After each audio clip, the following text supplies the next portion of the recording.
Já. Mas eu levantei faz tempo. Não dormi tudo que eu tinha que dormir. Cadê a mãe lá? Você é a mãe. Tá no quiz? É verdade? Tá. Eu já... Opa. E pronto. Não pode oferecer também que o cinegrafista também aceita de vez em quando. Bom. Hoje é dia das mães, por isso que tá tomando um treco. Fazer que nem na missa, depois que faz o É, toma. O pai Aí fica pega. assim. Agora o Rodrigo tá aí, ó. Seu filho da mãe. Ó, pega aqui o padre. Depende, né? Vai saber. Dia das mães. De repente a Ellen.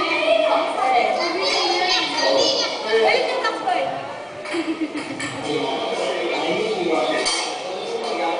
Tá fumando?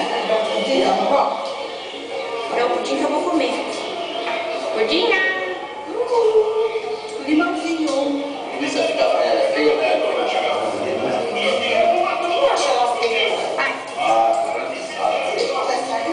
Vai ver. Filma minha linguiça, Tudo veja. uma essas técnicas. Filma o fogo, a minha linguiça. Essa é a linguiça de limão. Grande, grossa, comprida. Enrolada, mas... Linguiça tio Mauro enrolou. Depois que ela fritar bem, ela... Pra variar um pouco, a linguiça tio Mauro enrolou.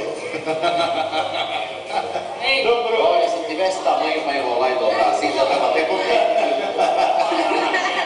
Você já existia lá no Japão.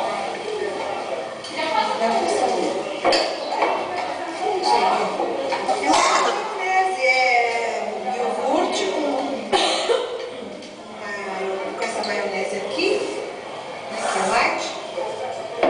E agora vou pôr um kiwi, um pouquinho de pimenta no meio, sal, pra pôr na salada.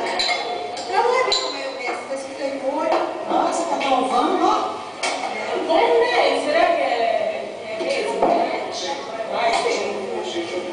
Agora, ela cansa muito rápido, fácil, viu? Essa que tem menos gordura, aí eu gosto verdinhas dele, ó. Pois é. Não tem pote menor? Mas isso aqui é a tampa do negócio da Celina, né? Cuidado que ele tá fumando. Tô filmando. Tá filmando? Entrando pela casa das 30 vitórias, deixando a vitória de